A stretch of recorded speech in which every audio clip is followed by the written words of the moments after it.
या फोटोत दिसत असणाऱ्या मुलाने मुलगी बनण्यासाठी, त्याचं जेंडर चेंज करण्यासाठी जे पाऊल उचललं ते काहीतरी भयंकरच होतं. रोहतक हरियाणामधील प्रसिद्ध प्रॉपर्टी डीलर बबलू सिंग यांचा मुलगा अभिषेक याला त्याचाच मित्र कार्तिक याच्यासोबत प्रेम संबंध होते, पण त्यांचं सेम जेंडर रिलेशनशिप हे त्याच्या घरच्यांना काही माहीत नव्हतं. त्यासाठी अभिषेक मुलगी बनण्याचं डिसाईड करतो, पण मुलगी बनण्यासाठी सर्जरी करण्यासाठी त्याला पैशांची गरज असते. जेव्हा तो त्याच्या घरी पैशांची डिमांड करतो तेव्हा त्याला त्याचे घरचे साफ नकार देतात.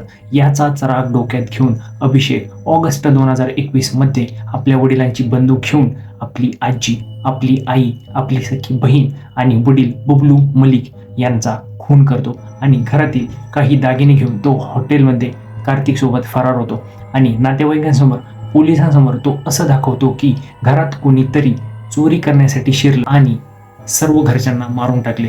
पण पोलिसांनी केलेल्या कसून चौकशीमध्ये अभिषेक खरं कबूल करतो आणि अभिषेकला पोलीस कोठडीमध्ये टाकण्यात येते.